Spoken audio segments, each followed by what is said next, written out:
Le parfait bonheur, la sécurité infaillible et la vie éternelle lui étaient pourtant assurées dans le paradis d'Éden, à la seule condition qu'elle reste soumise et obéissante au divin Créateur. Ayant été créée à l'image et à la ressemblance de Dieu, elle avait pourtant reçu le mandat divin pour dominer et assujettir la terre, et à partir du jardin d'Éden, se multiplier et étendre la gloire de Dieu sur toute l'étendue de la planète, et ce, sous l'inspiration de l'amour mutuel, tout en étant gratifié de toutes les jouissances rattachées à la vie de Dieu.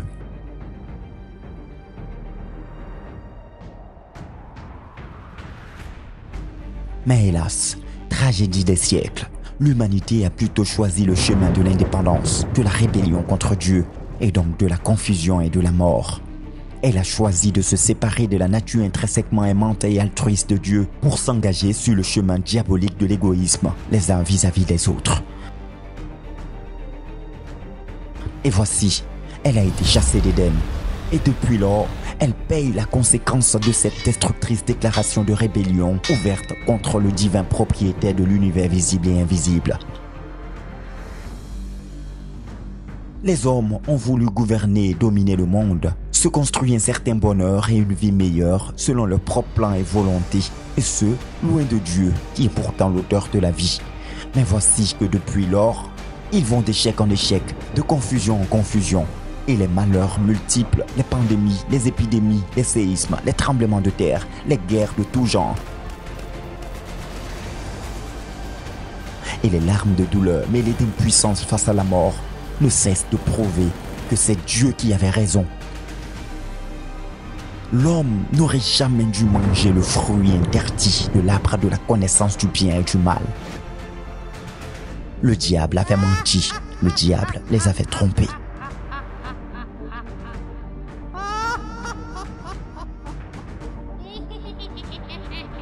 Mais malgré les conséquences de la rébellion adamique qui continue de faire ravage, plusieurs sont ces hommes qui résistent encore à la main de Dieu tendue pour les ramener sur le chemin de la vie et du vrai bonheur.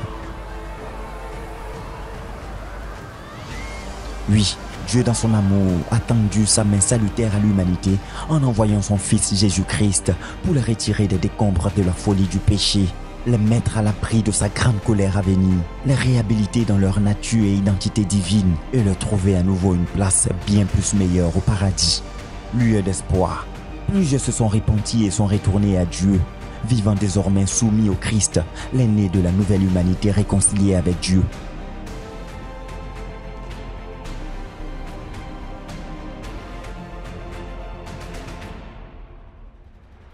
Mais plusieurs sont encore dans les décombres de la perdition, poursuivant les vains espoirs des projets infructueux du royaume des rebelles, dominé par le prince des ténèbres. De la tour de Babel à la création de l'Organisation des Nations Unies, en passant par l'OMS, l'UNICEF, le FMI, la Banque mondiale et les institutions semblables, toutes les tentatives de solutions humaines visant à assurer l'équilibre, le bonheur, la paix dans le monde continuent de connaître des échecs. Entre autres, l'Organisation des Nations Unies, créée en 1945 après les 2 guerres mondiales, n'a jusque-là pas réussi à empêcher les guerres que l'humanité continue de connaître.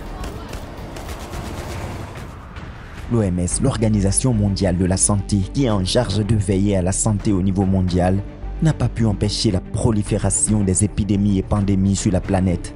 La crise du coronavirus, dont les empreintes sont encore visibles sur l'échiquier sanitaire international, est une preuve plus récente des limites criades de cette dite Organisation mondiale de la santé et tout son arsenal de filiales.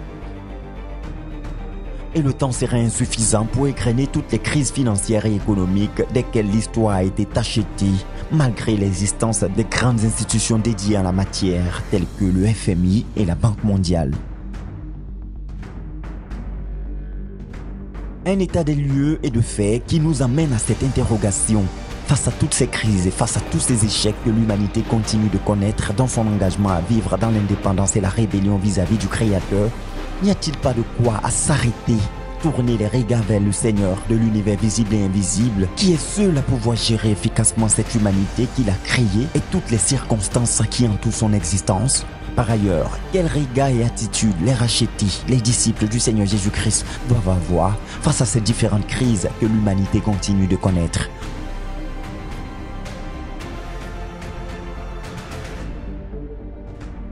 Que le Seigneur vous bénisse abondamment, précieux téléspectateurs de la radio-télévision Voix de la Croix. Bienvenue à ce nouveau numéro de l'entretien de la RTVC. Aujourd'hui, nous parlerons du regard que les disciples du Seigneur Jésus-Christ doivent porter sur les différentes crises que l'humanité connaît. Nous en parlerons avec le professeur Gérard-Marie Messina, notre invité du jour. Il est sémiopolitiste, analyste des mythes sociaux. Il est professeur d'université à l'université Yaoundé 1 et Yaoundé 2. Il est aussi professeur d'université à l'université panafricaine de Yaoundé et à l'Institut de la gouvernance humanité sciences sociales. Merci beaucoup, professeur, d'avoir encore une fois répondu à notre invitation. Merci de l'invitation. C'est un privilège de participer à l'animation de cette merveilleuse émission et qui fait son bonhomme de chemin. Je crois que je me rendrai toujours disponible autant que faire se peut et chaque fois que je serai sollicité pour modestement apporter quelques éclairages pour la compréhension du monde au sein duquel nous évoluons et à la compréhension du placement des pions également par les principaux acteurs qui ont la charge de la gouvernance du monde. Voilà, donc le décor est clairement planté. Professeur Gérard-Marie Messina, nous l'avons dit d'entrée de jeu, l'humanité fait beaucoup d'efforts pour essayer de vivre manifestement son indépendance vis-à-vis de Dieu. Hein? Nous voyons que les échecs continuent de se poursuivre et une crise, malgré l'existence de l'ONU, est en train de faire, je ne vais pas dire son bonhomme de chemin, mais son grand chemin en Europe. Je parle, pour commencer, de l'Europe parce que l'Europe est considérée en quelque sorte comme, en griffe, le modèle de société qui a répandu sa vision du monde à travers la planète. Mais cette Europe-là, qu'on a une crise qui même menace d'ouvrir une troisième guerre mondiale. Quel est le regard que vous portez sur cette situation ? Vous faites bien d'évoquer la question de la démarche stratégique, géostratégique de l'Europe, de l'Occident de manière générale, parce qu'il faut le préciser, l'Occident c'est l'Europe de l'Ouest, plus les États-Unis, c'est-à-dire les grandes puissances que sont l'Allemagne et la France, plus les États-Unis. Cette vision du monde occidental m'amène à brièvement rappeler un élément de la mythologie grecque qui nous permettrait de comprendre la permanence de la guerre. La mythologie grecque enseigne que Zeus, le dieu de l'Olympe, dont petit-fils de Gaïa, a eu la particularité de n'être pas avalé par son père Chronos et qui s'est engagé à avaler tous ses enfants pour que aucun d'eux n'accède à son trône et ne le renverse. Donc, Zeus a été protégé par sa grand-mère dans un espace souterrain. Il a évolué, il a connu la maturité. Il a donc eu la responsabilité de, premièrement, délivrer ses frères et sœurs que leur père avait avalés, dont tous les enfants de Chronos. La suite donne que Zeus a combattu contre les titans, c'est-à-dire ses parents, dans leur ensemble, les enfants de Gaïa et d'Uranos. Il a combattu également contre les géants, dans ce qu'on appelle la titanomachie et la géantomachie. Donc, c'est le combat contre les géants, la guerre, et le combat, la guerre contre les titans. La grand-mère de Zeus, par la suite, va concevoir un monstre hybride appelé Typhon pour l'opposer à son petit-fils qu'il avait jusque-là bien protégé. Et Typhon va terrasser sérieusement Zeus, qui finira, je ne donne pas les détails, par le vaincre avant de retrouver le mont Olympe, donc après l'opération de pacification du monde, parce que le travail de Zeus est instaurer la paix. malheureusement, il sera lui-même arrivé au constat que le monde est trop calme. Dans le calme olympien dont on parle, rendait la vie monotone. Il fallait concevoir autre chose. Il a réuni les dieux de l'Olympe pour leur proposer la fabrication de l'être humain. Donc, dans la mythologie grecque, l'être humain, c'est la conséquence de la fabrication des dieux de l'Olympe. Et cette ingénierie, ce devoir d'ingénierie a été confié à Prométhée. Et Prométhée a voulu associer son frère qui insistait pour participer à l'œuvre de création des humains dont le rôle allait être la distraction des dieux, un peu comme dans une sorte de jeu. Et Épiméthée, le frère de Prométhée, a plutôt fabriqué, il a créé les animaux, et rapidement, les animaux ont reçu toutes les caractéristiques de force, de protection pour s'adapter à leur environnement. Et donc, quand Prométhée engage la fabrication des hommes, ils ne sont plus capables d'avoir la fourrure, ni des dents longues, ni des cornes, je ne sais pas trop quel autre artifice. Et il ira donc voler le feu au dieu de l'Olympe pour le donner aux hommes. Et donc, le conflit entre les dieux de l'Olympe et les hommes commencerait à ces niveaux-là qui, naturellement, va entraîner tout ce qu'on peut imaginer pour la suite. Voilà la conception du monde occidental. Donc, c'est à préciser que c'est une mythologie. C'est une mythologie. Créer une corrélation avec. Pour comprendre pourquoi la guerre dans la conception du monde occidental est permanente, parce que l'Occident estime que sans guerre, il n'y a pas de vie. Donc, le développement, c'était ça. Et pour revenir justement rapidement au conflit Russie-Ukraine, il y a un vieillard, un Français, un savant français, qui vient de publier un livre intitulé « De guerre en guerre » de 1940 à l'Ukraine. Il s'agit du philosophe et sociologue Edgar Morin. Il est âgé de 101 ans. Donc, la narration des guerres qu'il déploie en livre laisse voir qu'il a traversé plus de 80 ans de guerre. Donc, de la Deuxième Guerre mondiale, bien évidemment, donc celle qu'il a pu voir, à la guerre de l'Ukraine, le mode opératoire est exactement le même. Les immeubles sont éventrés, les êtres humains sont tués, les richesses sont pillées, le décompte des décombres. Que ce soit en Europe, que ce soit en Asie, avec la guerre du Vietnam, ou en Afrique, tout ce qu'on peut imaginer, dont le mode opératoire reste le même. À partir de ce moment-là, vous faites bien justement, dans l'introduction, de poser le constat. La fabrication de l'ONU, en 1945, visait justement la pacification de l'humanité de manière générale. Mais là, on se rend compte que l'œuvre de Zeus, entre guillemets, dans la conception du monde occidental continue. C'est-à-dire qu'il n'y a pas de vie possible. Il n'y a pas de vie, entre guillemets, intéressante, excitante, sans guerre. Ça, c'est de la conception occidentale. La conception occidentale, qui travaille donc à la fabrication des guerres, parce que derrière l'ingénierie de la guerre, derrière la politique de la guerre, il y a beaucoup d'argent qui doit circuler naturellement, et au détriment donc des vies humaines. Dans cette conception occidentale de la gestion des rapports entre les nations, entre les individus, entre les êtres humains, est complètement opposée à la conception des dieux, qui vise la paix pour l'humanité, c'est-à-dire la paix durable, la paix solide, la paix forte. Et donc, vous verrez qu'à l'heure du bilan actuellement, la Russie a investi depuis 2020 82 milliards de dollars dans la guerre, dans le conflit qui l'oppose à l'Ukraine pour l'entretien de ses soldats. Et 82 milliards de dollars, ça représente le quart du budget de la Russie, du budget annuel, naturellement. Et vous voyez donc que les hommes, à partir de ce moment-là, semblent travailler pour l'entretien de la guerre, pour la fabrication des guerres, la sécurisation, justement, même des espaces de guerre.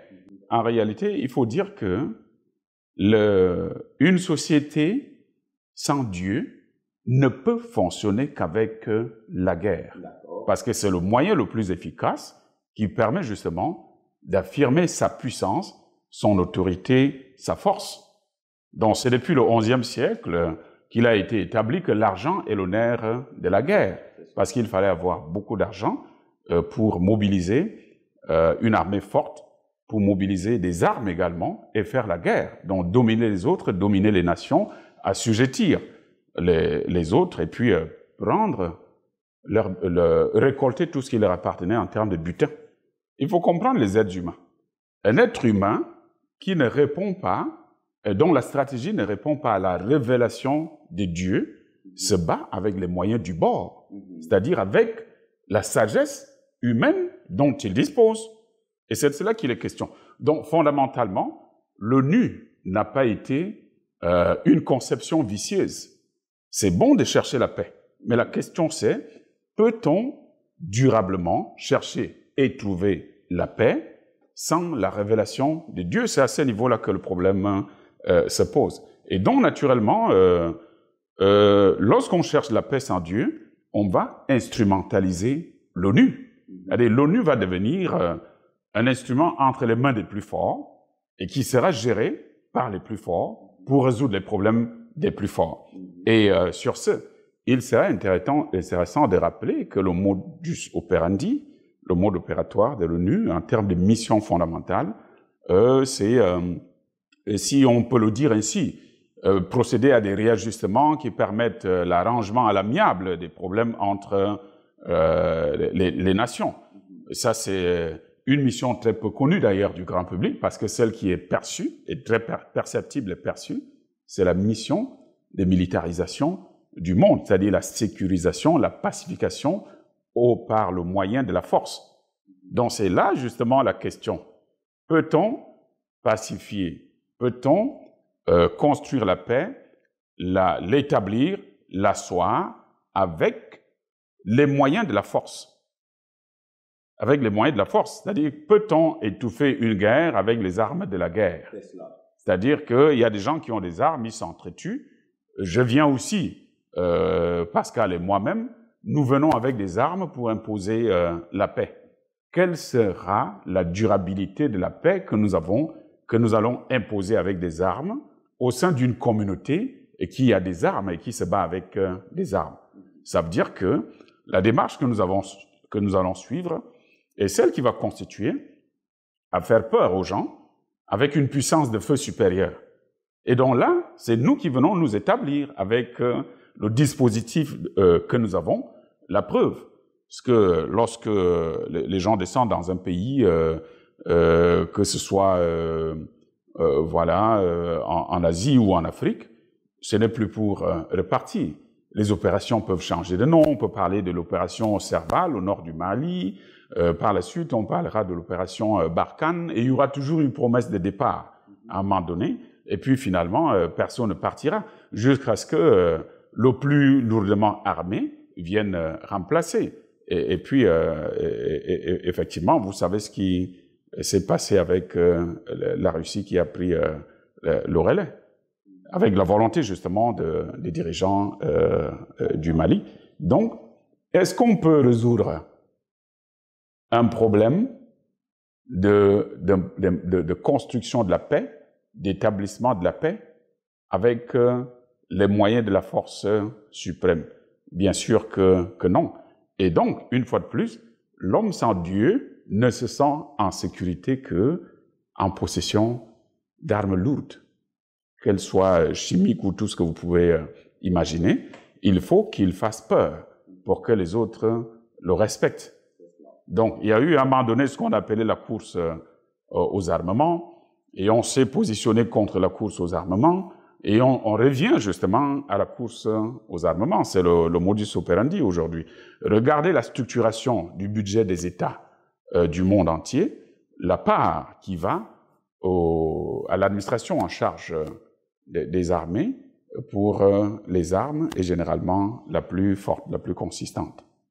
Donc, si on doit résumer ce que vous venez de partager, partager aux téléspectateurs, réponse à notre premier au premier pan de notre préoccupation, c'est que une société sans Dieu ne peut connaître la paix, et il est même improbable et impossible de résoudre un problème de guerre avec les armes de la guerre. Alors, cela résume clairement le fait que l'humanité va beau investir dans son indépendance vis-à-vis de Dieu, visant à connaître la paix, la sécurité, la stabilité, mais les intérêts égoïstes prendront toujours le dessus. Alors, il est impossible sans Dieu que l'humanité connaisse cette paix, cette stabilité et cette sécurité recherchée. Et vous avez déjà abordé le point, nous devions parler, vous avez déjà parlé de la répercussion de la crise que l'Europe connaît actuellement, ou l'Occident, ou le bloc occidental, le bloc en quelque sorte oriental connaît actuellement, et sa répercussion en quelque sorte sur l'Afrique. Nous allons aborder un autre pan de notre échange. Nous avons parlé donc du fait que sans Dieu, il est impossible pour les hommes de connaître la paix. Ça, c'est déjà clairement expliqué. Merci beaucoup pour tous les détails qui ont été donnés sur ce point. L'une des appellations de Jésus, c'est prince...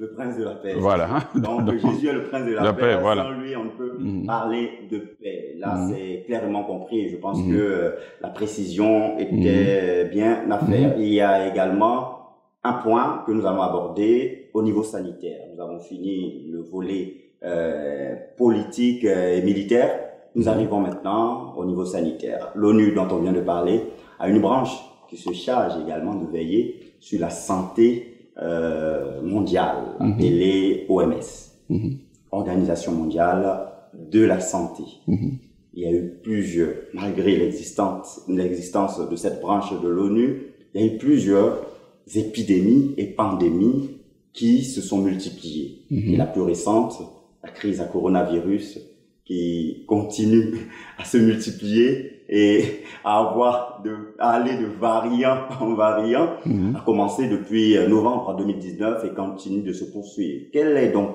le regard qu'on a apporté sur ce fait-là? Nous avons fini avec le côté militaire. Il n'y a pas de possibilité de paix sans Dieu. Est-ce qu'il faut dire également qu'il n'y a pas de possibilité de stabilisation au niveau sanitaire sans Dieu?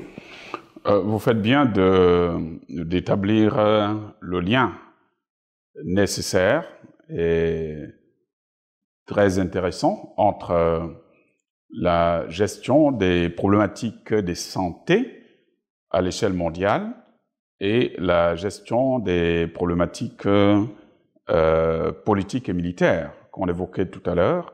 Cela rentre dans un package général qui est celui de la géopolitique et de la géostratégie. Les questions de santé sont directement connectées aux questions économiques qui elles-mêmes sont gérées dans une perspective essentiellement politique.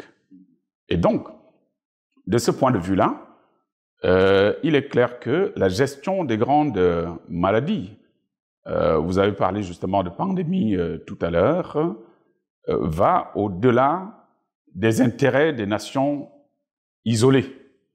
Au-delà des intérêts des nations isolées, à partir du moment où ça se gère au niveau de la sphère internationale, ça devient une problématique qui relève de la géostratégie. La géostratégie, la géoéconomie, la géopolitique. La pandémie à coronavirus que vous évoquez est intéressante à plus d'un titre à ce sujet. Donc, il y a des maladies qui sont programmées ou gérées comme des guerres également, et par rapport auxquelles la parole revient aux grandes puissances qui vont établir les lignes directrices générales à suivre, les politiques à mettre en œuvre, et dans l'espace international, il y a que d'un côté, vous avez des États puissants que j'appelle des mondialisateurs, et vous avez des États marginaux, dits en voie de développement, qui sont des États mondialisés, dont des États clients face aux États patrons, et qui reçoivent fidèlement des instructions qui viennent d'ailleurs, parce que, naturellement, au niveau du Sud, vous n'avez ni la technologie, ni la puissance économique nécessaire pour gérer j'allais dire, les grands défis qui s'imposent à l'État.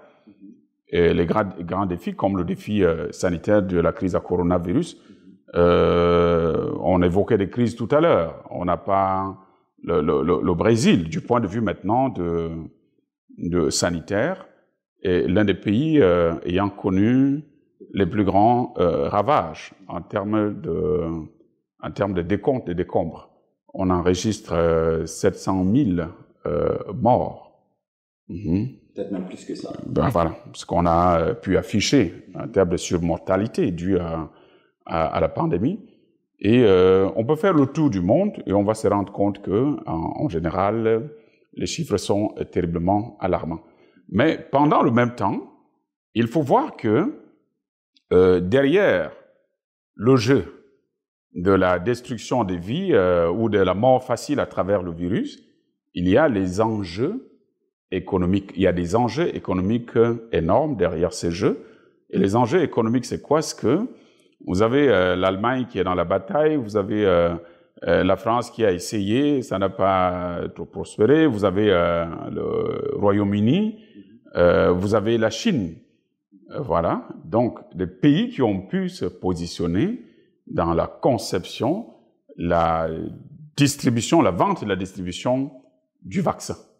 Donc, une fois de plus, on revient au nerf de la guerre. Donc, il est question de voir qui contrôle la distribution des vaccins et puis tout ce qu'on peut imaginer.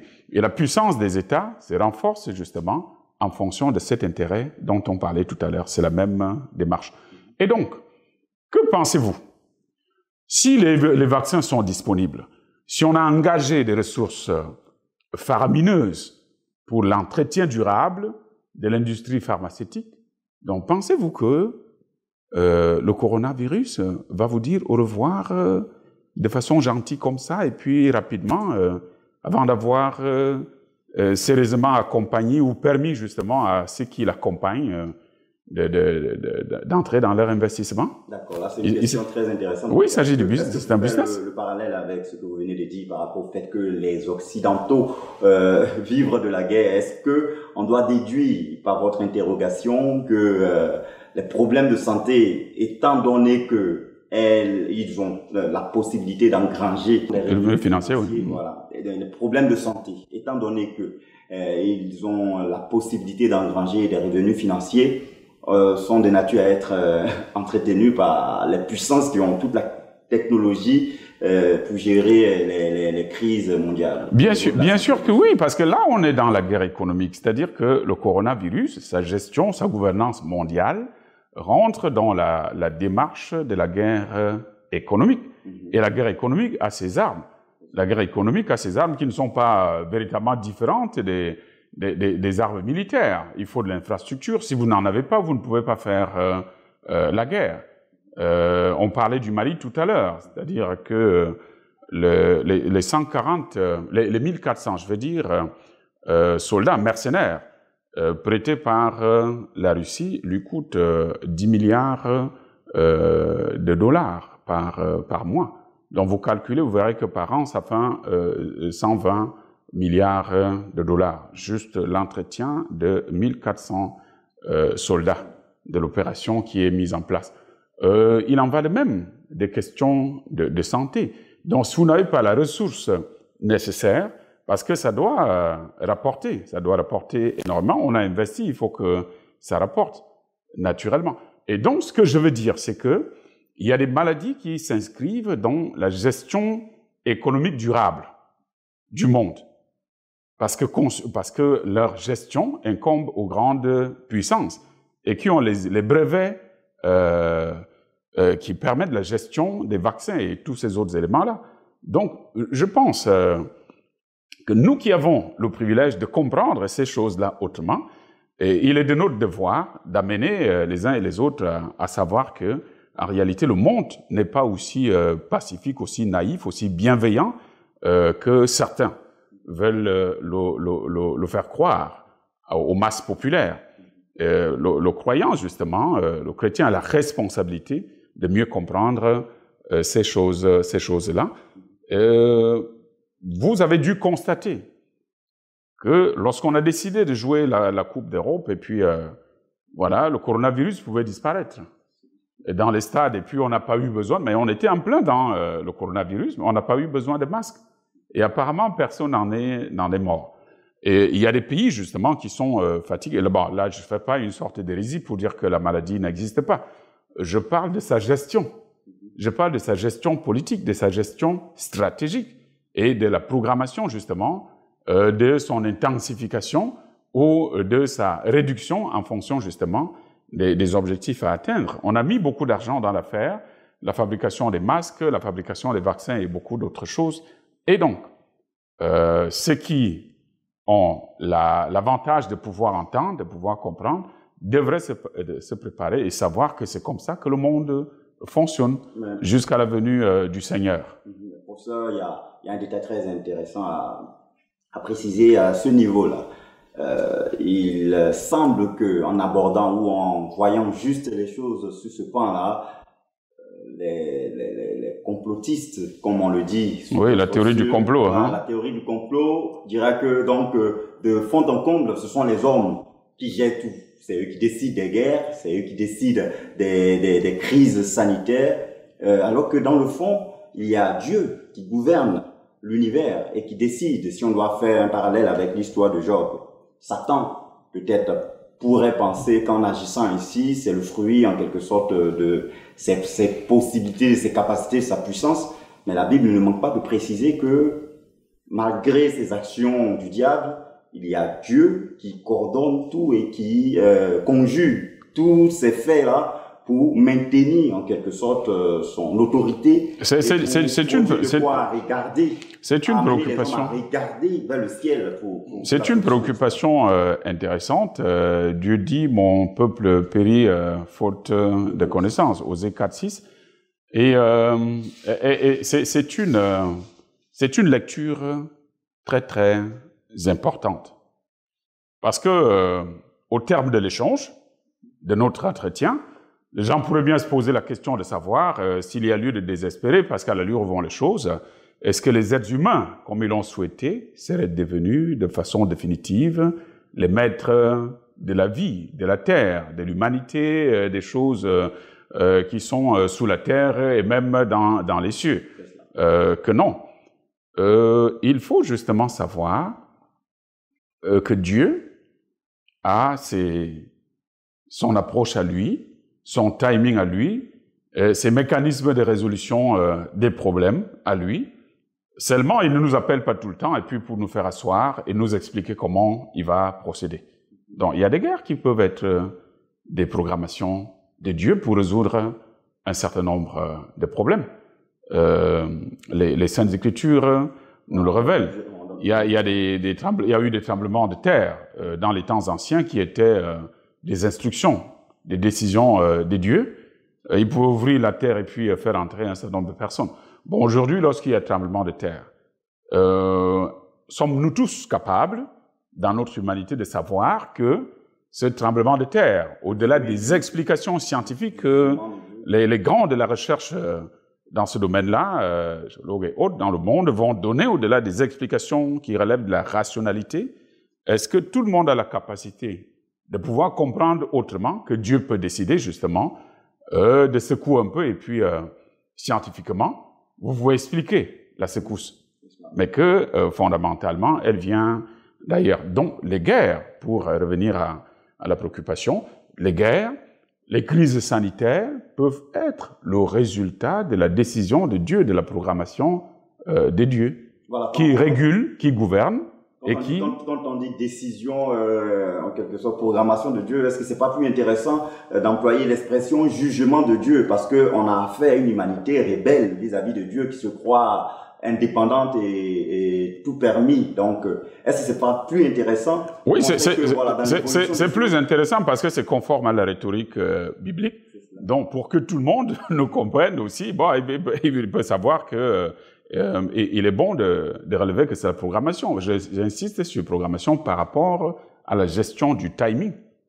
Parce que il arrive que nous soyons, même nous croyants, peut-être à nous poser la question de savoir, je pense que c'est des humoristes qui ont l'habitude d'essayer de se moquer des croyants et qui s'interrogent sur pourquoi la venue de Jésus tarde. Voilà, lorsqu'on a envie de dire que quelque chose traîne, on dit oui, c'est comme le retour, l'annonce du retour de Jésus, voilà.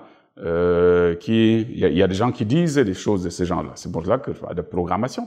C'est-à-dire, il peut estimer donc le jugement dans une programmation bien articulée, bien spécifique, dire que maintenant, je voudrais résoudre un problème avec le coronavirus. Et puis maintenant, les hommes saisissent l'opportunité. J'ai été édifié ce matin, le pasteur dans un échange, justement, parlait d'une révélation. C'est-à-dire, vous pouvez lire la Bible un certain nombre de fois, vous ne voyez pas certaines choses. Dieu peut, si Dieu lui-même peut considérer Nabuchodonosor comme son serviteur, vous savez bien évidemment quel a été le sort de Nabuchodonosor, Nebuchadnezzar, qui a eu à se bestialiser, enfin Dieu l'a bestialisé quand il le fallait, mais le même Dieu dit qu'il est son serviteur lorsqu'il veut résoudre un problème contre un peuple rebelle. Donc c'est difficile justement de sonder ses pensées. Donc je pense qu'il est de la responsabilité des chrétiens de rester éveillés et de comprendre justement. La Bible nous dit tout, hein. Et chaque peuple en réalité mérite le leader, a le leader qu'il mérite. Si vous avez un roi corrompu, parce que la corruption du roi est le reflet justement de la qualité de la société dans laquelle le roi règne. Et quand Dieu décide justement de changer, il va prendre notre roi qui n'est pas corrompu ou bien qui n'est pas porteur de tous les péchés qu'on reproche à celui qui existe. Le seul problème, c'est que peut-être celui-là, sa position rend ses péchés trop perceptibles par l'humanité locale. Et que vous êtes dans votre coin et puis vos péchés ne sont pas tellement exposés qu'on peut vous juger de la même manière que lui. Voilà. Donc il est clairement précisé que toutes ces choses ont été expliquées par rapport aux manœuvres des hommes visant à quelque sorte protéger ou développer leur acquisition au niveau économique et la manifestation de la puissance de leur autorité. Mais tout cela n'est pas exclu de la souveraineté de Dieu qui gouverne l'univers, qui gouverne l'univers, de laisser faire, qui organise sa paix, qui donne sa paix et qui peut également la donner individuellement et qui la donne aussi individuellement en fonction des contextes. C'est-à-dire dans un environnement de haute corruption, de troubles, d'instabilité, de mort. Comment fait-on pour en sortir vivant? Pas parce qu'on est le plus costaud, pas parce qu'on est le plus intelligent, pas parce qu'on est le plus riche. Comment fait-on pour ne pas mourir de faim dans un environnement où règne la famine? Ce n'est pas parce qu'on est le plus intelligent. Et même si peut arriver que vous réclamiez, vous revendiquiez un certain niveau, une certaine dose d'intelligence, qui dispense cette intelligence, qui la fait circuler, qui la distribue aux uns et aux autres, c'est toujours le même Dieu qui a fabriqué les cerveaux et qui les alimente et qui les entretient. Donc nous tendons vers la conclusion de notre échange. Il reste ce point et un dernier point. Nous sommes face donc à deux forces. Il y a l'Église qui veille aux intérêts de Dieu. Et il y a une force opposée qui est certainement sous le poids de l'ennemi, qui veille à ses intérêts égoïstes et qui est même capable de comploter des guerres, des crises sanitaires, pourvu que leur hégémonie interplanétaire soit préservée. Cela donc évoque la nécessité ou la question de la nécessité de l'Église de veiller activement à prier. Parce que pendant que l'Église veille à la prospérité de l'Évangile, pour le salut, la sécurité, la santé des hommes, il y a une autre coalition qui travaille en quelque sorte à développer en quelque sorte des crises, développer des guerres, parce que, comme vous l'avez si bien précisé, la guerre permet à ces nations-là de rentabiliser, ou à cette coalition, si on veut le dire, de rentabiliser financièrement. Et à ce propos, l'Église de Côte d'Ivoire est par exemple dans une croisade d'intercession pour la paix dans la nation, en vue de la... Et l'Église de Côte d'Ivoire est à saluer, elle est encouragée de ce point de vue-là, parce que le travail fait en termes de développement des ressources humaines, en termes de maturation des produits sur le plan, je veux dire, des fidèles, sur le plan intellectuel, sur le plan social, sur le plan professionnel, aide les autorités à asseoir les bases d'une meilleure gouvernance du pays. La vérité, c'est que si l'Église ne travaille pas dans une approche intégrale d'accompagnement des fidèles et donc de soutien, de protection du pays par cette intercession permanente, et donc d'accompagnement justement des institutions politiques, économiques, culturelles et tout ce qui existe, le résultat à la fin devient difficile. Et lorsque nous travaillons dans une perspective de gouvernance intégrale, les résultats sont évidents parce que le niveau de compréhension de la gestion et des défis spirituels et du pays, le niveau de compréhension augmente et même les sujets de prière peuvent être mieux orientés. Parce qu'il faut comprendre, lorsque vous avez un pays, on en parlait tout à l'heure comme le Mali, c'est-à-dire 1,250,000 km² de superficie.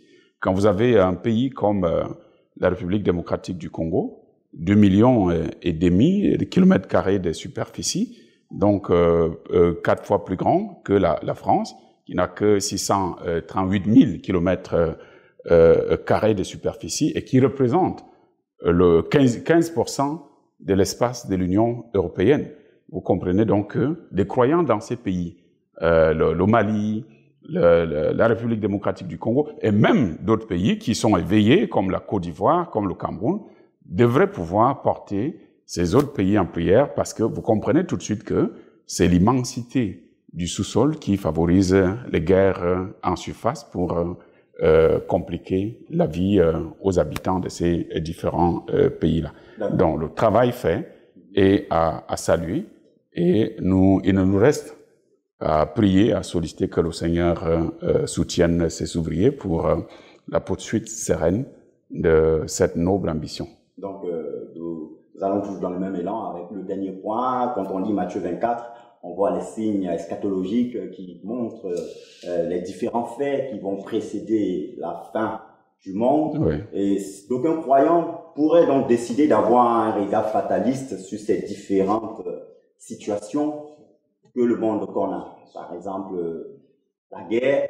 Jésus a annoncé qu'il y aura des guerres, une nation se révélera contre une nation, contre une autre. Il y aura des famines, il y aura des tremblements de terre. Est-ce que cela donc doit amener les croyants à rester en quelque sorte passifs, se disant que bon, tout compte fait, ces crises sanitaires, ces guerres, ces tremblements de terre ont été prophétisés, et donc pour faire être passif sur la terre, c'est choisir la défaite. Le chrétien a la responsabilité d'être actif et ne doit pas être du côté de ceux qui sont passifs. Lorsque vous parcourez les Saintes Écritures, Dieu n'a travaillé qu'avec ce qu'il avait trouvé dans l'action. Pendant que les frères de David étaient au village, à s'essayer à être choisi comme le futur roi, David était occupé. Lorsque vous voyez Gédéon, il ne dormait pas quand Dieu l'a choisi. Donc, parcourez les Saintes Écritures, vous allez vous rendre à l'évidence que tout ce que Dieu a établi ont la responsabilité d'être actifs. Donc, je parlais de la gouvernance tout à l'heure. Avoir une responsabilité importante dans l'appareil de gouvernance ne signifie pas nécessairement être membre du gouvernement d'un État. Donc, vous pouvez participer à la gouvernance d'un État et porter les membres du gouvernement, les aider à connaître la lucidité, l'intelligence nécessaire sans que vous ne soyez nécessairement vous-même membre du gouvernement. Parce que vous avez la révélation. Dieu vous parle. Il vous permet de comprendre le pourquoi des choses. Et il y a des mécanismes d'anticipation. Parce que c'est là la différence entre le chrétien croyant et un homme ordinaire. L'homme ordinaire est rongé par les soucis. Il a peur. Il est animé par la peur. Il est paralysé par la peur du lendemain. Pendant que le croyant est animé par la révélation, la vision qui le sanctuarise, le sécurise spirituellement, psychologiquement, moralement, socialement. C'est comme l'homme qui connaît son chemin, qui connaît sa destination, et c'est lui qui est perdu. On vous jette dans un aéroport international, vous êtes en insécurité linguistique, vous êtes en insécurité territoriale, le pourcentage que vous soyez perdu, égaré, est très très élevé. Mais lorsque vous avez la maîtrise de l'environnement linguistique, vous avez la maîtrise de l'environnement géopolitique, économique, culturel, vous connaissez la route. C'est comme ça que le croyant, le chrétien, doit pouvoir fonctionner. Donc, le fatalisme n'est pas sa portion. Le fatalisme, donc, n'est pas la portion du croyant vis-à-vis des différentes situations et circonstances que confronte l'humanité. Il y a de quoi à prier. Oui. Invoquer le Seigneur pour imposer la paix au nord, au sud, à l'est, à l'ouest, en passant par le centre, pour écarter toute crise qui peut être le fruit. Il a dit, je vous donne ma paix, je vous laisse ma paix. Pas comme le monde dont il sait lui-même que le monde a une paix. La paix du monde, c'est la paix de l'ONU. Donc lui, il a sa paix à lui. Voilà. Qu'il nous a donnée et avec laquelle il reviendra. Et donc le croyant l'attend avec la paix qu'il a reçue de lui et qu'il ramène pour la pacification intégrale de l'humanité. Parce que les gens pensent que la fin des temps, c'est la fin du monde. La fin des temps, c'est le retour de Jésus. Ça venu à nouveau pour prendre le monde qu'il a laissé.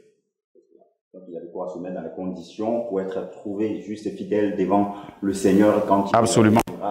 Établit toutes choses. Professeur, nous allons vous donner maintenant l'opportunité de vous adresser directement à nos téléspectateurs qui hésitent encore à entrer dans l'arche de sécurité, de salut que représente l'Église du Seigneur Jésus-Christ dans ces décombres sur lesquels le monde essaie de construire avec l'ONU, avec l'OMS et avec toutes ces institutions qui tendent à vouloir assurer une certaine sécurité, une certaine stabilité à l'humanité. Nous avons vu avec toutes vos explications que cela ira d'échec en échec. Mais le royaume de Dieu est grandement ouvert et la possibilité de venir à l'abri est toujours disponible. Quel est l'appel donc que vous lancez à nos téléspectateurs? Au terme de cet entretien, c'est vrai, les indicateurs et les informations communiquées peuvent faire peur à tout le monde et quelque part être de nature à susciter chez quelques-uns une sorte de découragement. Mais il y a lieu de comprendre que dans tout ce cafouillage, dans tout ce désordre, le Seigneur Jésus lui-même l'avait déjà perçu et il a mis en garde justement l'humanité, les croyants et tout ce qui habite la terre. Il a insisté que face justement aux excès du manger et du boire, face à l'angoisse et aux soucis justement, et qui marquent la vie des humains sur terre, il est nécessaire de veiller et de prier afin de ne pas tomber justement en tentation, mais de rester debout. Et cela est bien consigné dans Luc au chapitre 21, du verset 34 au verset 36. C'est la clé, c'est la solution face à tout ce cafouillage, face au doute que le désordre qui caractérise le monde entier peut susciter. Et donc, nous avons le mot d'emploi qui est la parole du Seigneur Jésus Sa promesse, lui-même qu'il a faite, reste ferme, puisqu'il n'est pas un menteur. Tout ce qu'il dit est vrai. Il nous incombe de nous attacher à sa parole et de la mettre en application pour échapper à la confusion et au désordre et rester debout en veillant dans la prière comme il nous l'a instruit. Je vous en remercie. Merci beaucoup, professeur, et ce fut un plaisir pour nous de vous avoir pour cet entretien, je dirais pour cette série d'entretiens, parce que nous aurons dans les prochains numéros à aborder plusieurs autres sujets, et donc nous dirons à très très bientôt pour le prochain entretien. C'est moi. Merci beaucoup, chers téléspectateurs, d'avoir été avec nous. Ce fut pour nous un plaisir de vous partager ce sujet. Et nous vous demandons de rester connectés sur les antennes de la radio-télévision Voix de la Croix pour ne rien manquer de tout ce qui vous est nécessaire pour votre édification, pour votre bénédiction et pour votre marche qualitative avec le Seigneur Jésus-Christ. À très bientôt.